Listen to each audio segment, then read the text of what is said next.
I've always wondered how hard is it to break a foam top surfboard. So in this video, I'm going to find out. Now this is a surfboard that I got from my neighbor. It's your standard issue surf school surfboard, the Surface Elite. It's in pretty rough shape and that's why he gave it to me. And as you can see here, as I flip it over, the bottom is delaminating and the plastic is cracking away. And yeah, this is not something that you would take out in the water. And then when you look at the tail, it's been repaired with some glue there. And the fins are pretty rough. They're starting to crack.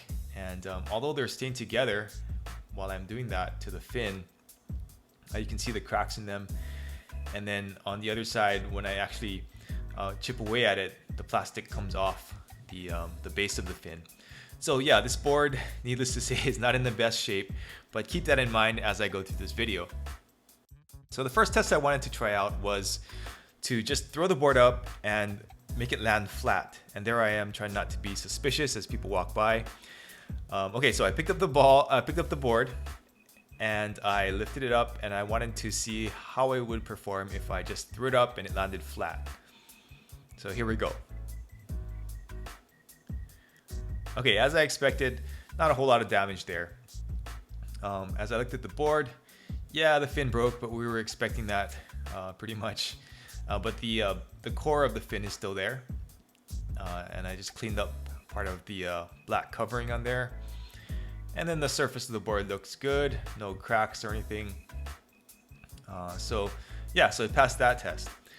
The next test I wanted to try was to throw the board up and make it land straight on the tail and see how much damage that would do. So here we go.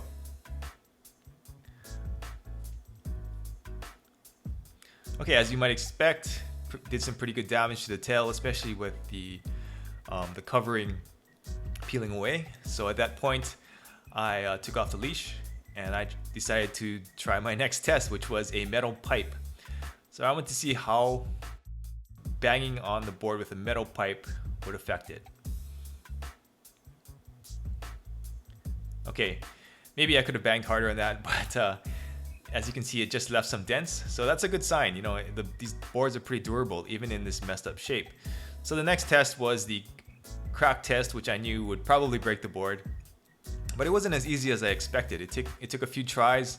It took a little bit of weakening the wood a little bit. As you can see, there are 2 wooden stringers in this board, which is pretty typical for foam top surfboards.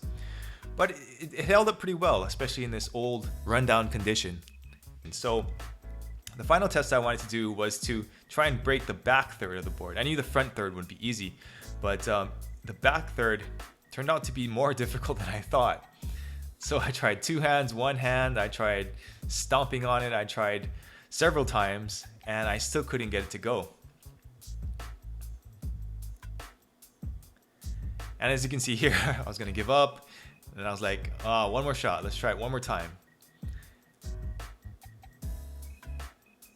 So this time I gave it a really good pounding, and that was my hardest hits, and I couldn't get it to crack. So as you can see, they're pretty durable on the back third. The front third is the only thing that really has a chance of breaking. And here I'm experimenting with trying to break off the fin coverings, and that comes off pretty easily because this board is really old and it's been sitting in the sun.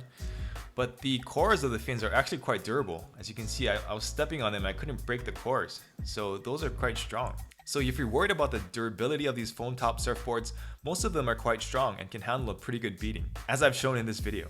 Alright, if you like this video, a thumbs up is greatly appreciated. And if you want to get more surfing gear guides, test instructions like this, and surfing tips, subscribe to my channel and hit the bell. Thanks for watching.